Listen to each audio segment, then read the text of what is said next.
世界咁大，上帝偏偏安排咗我哋機構喺泰國清萊一個地方開展我哋嘅事工。我哋係永生阿卡福音協會。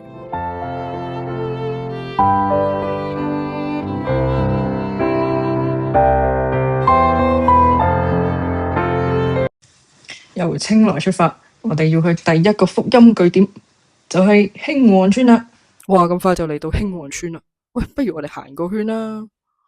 你睇下呢度一帶嘅都係一啲嘅茅草屋，睇落去就比較簡陋。不過呢度嘅每一間屋都係呢度嘅村民親手起噶。點解啲屋咁簡陋？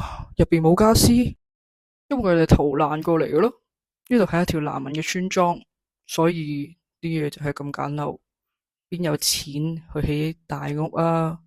冇家私，因為冇錢買家私咯。佢哋喺邊個國家嚟啊？佢哋喺緬甸度嚟㗎，因為緬甸嘅政局不穩啦，有好多嘅內戰同埋打仗，所以佢哋就要逃難啦。咁所以你咪嚟到呢度咯。呢條村啊，主要都係一啲阿卡族人，咁所以我哋服侍嘅對象都係阿卡族人咯。咁張天文傳道自己都係阿卡族人嚟㗎，所以啊，佢就有一顆阿卡心，想呢啲阿卡族人喺度信耶穌。從小被送到附近華人村鎮嘅教會學校讀書，而認識福音，更認定上帝俾佢嘅呼召。我覺得我得到了拯救，那我就有責任把這個福音傳給我的村裏面的人。張所文嘅妻子嚟自香港嘅黃如峰，亦都領受咗從上帝而嚟嘅呼召。1998年嘅時候，探一個嘅家庭，原來爸爸媽媽咧啱啱殺死咗自己雙胞胎嘅親生骨肉，仲有咁樣嘅人相信雙胞胎係有邪靈，我就好痛心，我要向呢個群體傳福音啊！就係因為上帝嘅呼召，咁我哋嘅事工就係咁樣開展咗啦。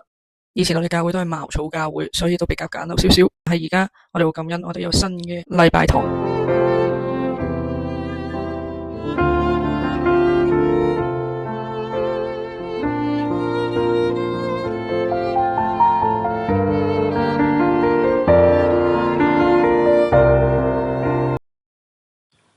我哋睇完相，不如睇下實物係點樣噶咯。係啦，我哋已經嚟到教會門口啦。呢度亦係同時就係華文學校嘅地方啦。咁我哋行前少少啊，喺呢個嘅路口度轉左手邊，我哋去睇下飯堂同埋啲課室啦。嗱，就係呢個位行入去，行到最尾，我哋慢慢再講。嗱，話咁快就行到入嚟啦。咁喺左手邊呢個位呢，就係廚房加飯堂嘅位置。其實你見到呢個入邊呢，就唔係好大，所以呢小朋友都會嚟到呢條走廊嘅出邊度食飯。咁呢，行前少少呢，呢個綠色嘅 area 係要除鞋嘅。咁呢，以前未有上邊個頂嘅時候呢，就會撇雨啦，所以好感恩我哋呢已經完成咗2/3嘅工程啦。希望嗰1/3上帝都繼續去帶領。咁我講翻我左手邊啦，嗰啲其實係課室嚟嘅。咁我哋如果飯堂唔夠位食飯嘅時候呢，啲小朋友會坐晒喺呢條走廊嗰個位置呢，就食飯。而家呢，呢條走廊呢，就俾小朋友呢變成一個遊樂場。你睇下啱啱經過有個小朋友踩單車。好啦，出到嚟呢個位置，即係啱啱我哋入口嗰個位啊。呢個位呢，其實呢就係都想成為一個雨天操場啦。希望上帝去俾更多嘅資金我哋啦。呢個位呢，就會係而家嘅小朋友會喺度集會，喺度準備入去入邊課室上堂嘅位置啦。咁所以呢個位置希望可以有個雨天操場，咁呢就可以俾佢哋喺落雨又唔驚揼濕，太陽太曬嘅時候又唔會曬親。咁呢而家呢，我哋睇到呢就係呢，佢哋已經入到課室度上堂啦。翻嚟斜女呢個位置，但係呢，我想行快少少啊。我哋左手邊啱啱就係去完嘅學校大樓啦。咁其實上面嘅位置呢，就係 office 同埋呢一個嘅同工宿舍。咁一陣間喺前面個轉彎位，我就會帶大家望一望。咁喺我哋右手邊呢，就係一個球場。咁而家你聽到好多嘅小朋友喺度講緊嘢呢，喺度玩緊嘅聲，就係個球場會發生嘅啦。呢度呢，就係 office 同埋同工宿舍啦。好啦，跟住我哋喺嗰個位轉翻出嚟呢，就會見到我哋教會嘅禮拜堂啦，同埋呢一個嘅水塔啦。禮拜堂除咗有呢個主日崇拜之外呢，咁我哋嘅婦女團契呢都會喺禮拜堂度舉行啦。咁呢就係每個月一次嘅啫。同埋呢，其實呢教會都好鼓勵婦女呢去積極服侍啦，所以都希望佢哋可以做唔同嘅服侍嘅。咁呢，喺上年嘅10月呢 Wendy 呢就帶咗一班婦女呢就去咗一個嘅營會，俾佢哋咧去離開一個堂會，同唔同教會嘅姊妹咧去彼此去認識啦，彼此交流啦，彼此學習啦，服侍上邊咧去發揮自己嘅恩賜啦，去喺上帝嘅愛當中去不斷嘅成長啦，去造就呢個嘅家庭，又造就呢個社區啦，去成為呢個社區同埋一個家庭嘅祝福嘅。除咗咧婦女團契之外咧，仲有兒童團契啦，都會使用呢個禮堂嘅。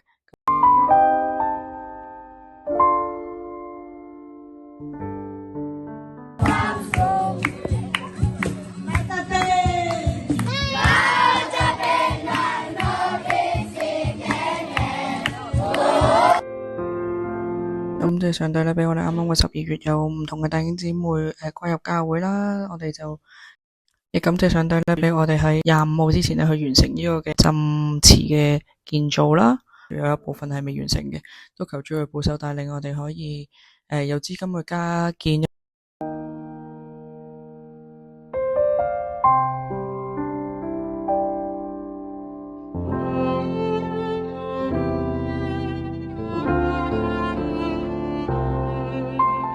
咁不如咁啊，興旺村就講到呢度啦。我哋講下我哋機構嘅總部，我哋機構總部就喺把握村嗰邊嘅。除咗呢個係我哋機構嘅總部之外呢，其實呢邊都係一個學生中心啦。咁所以我哋有幾位嘅年青人都喺把握村呢邊同我哋一齊住啦。咁其實呢，佢哋係嚟自興旺村嘅。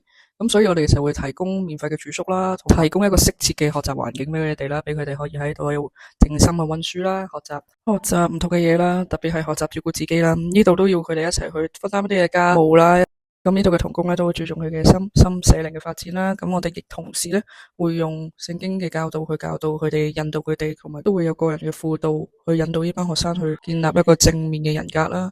牧者唔除咗係或者屬靈嘅導師之外咧，係一個生命嘅同行者啦，去陪伴佢哋去經歷唔同嘅成長嘅階段嘅，希望可以培養佢哋成為下一代嘅屬靈領袖。本堂會係非常之重視弟兄姊妹之間嘅關係啦，我哋係極力推行每個月2次嘅探訪活動啦，去俾弟兄姊妹之間可以建立一個穩定嘅溝通嘅平台，去鼓勵弟兄姊妹之間有個深度嘅交流。阿卡森基金會啦，就係我哋永生阿卡福音協會喺2015年嘅時候成立，咁其實就係為咗學生中心嘅籌募經費啦，就係支持呢班嘅青年人嘅學業啦，同埋一啲嘅福音事工啦。咁呢個嘅基金咧嘅使命咧就係透過福音關顧啦，改變阿卡年青人嘅生命啦，去幫助佢哋可以走出困難及成為福音嘅使命嘅接班人啊！其實咧基金咧嘅工作唔止係提供物質上面嘅資助啦，亦係透過全人嘅關顧去培養下一代屬靈嘅生命啦，去讓福音咧去改變照亮每一個阿卡人嘅未來嘅。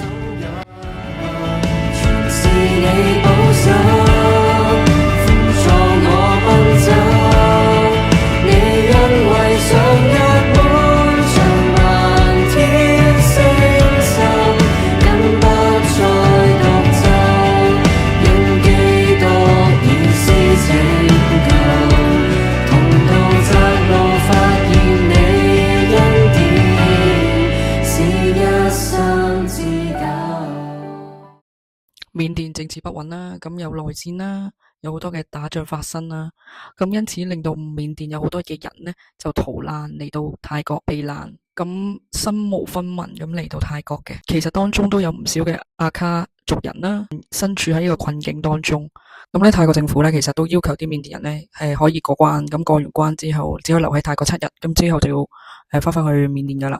同埋咧，而家你要留喺泰國唔翻緬甸咧，咁其實用難民身份留低嘅話咧，只可以喺7公里之內嘅範圍啦，唔似得以前咁可以去到30公里噶啦，所以嗰個限制係多咗嘅。其實興旺村咧已經係30公里以內嘅村落嚟噶啦，呢班有需要嘅阿卡人咧係好難再去，因為咧如果你行過多過7公里係犯法噶嘛，所以我哋咧機構就想喺美彩嘅地方開第3個聚集點啊。咁其實我哋地方就已經有心水啦。咁亦同時我哋已經有聯絡咗一啲嘅志同道合嘅同工團隊噶啦。咁所以咧就真係要交託俾上帝去帶領啦，求主賜福呢個嘅事工啦，憐憫呢個事工啦，俾我哋有啟動嘅基金啦，同埋可以。最後都想簡單講下點解我哋機構咁堅持一定要開呢個嘅難民事工，因為其實我哋見到好多嘅難民都係坐喺條街度冇地方去啦，所以我哋都想透過教會呢個嘅平台去接觸一班嘅阿卡族人或者嗰度嘅難民，去俾佢哋有一個能夠接納佢哋嘅地方，亦俾佢哋有一個可以同聲同氣去互相幫助去經歷上帝更多嘅地方。而家現有喺嗰個區域嘅教會，其實大多數都係講泰文，所以變咗其實阿卡族人或者難民係聽唔明，所以都好難去投入喺教會生活當中。咁我哋有咁嘅恩賜，如果我連我哋教會或者我哋嘅機構都唔去做呢件事嘅時候，其實真係講唔過去咯。呢一個係上帝俾我哋機構嘅呼召同埋異象，所以我哋先咁堅持。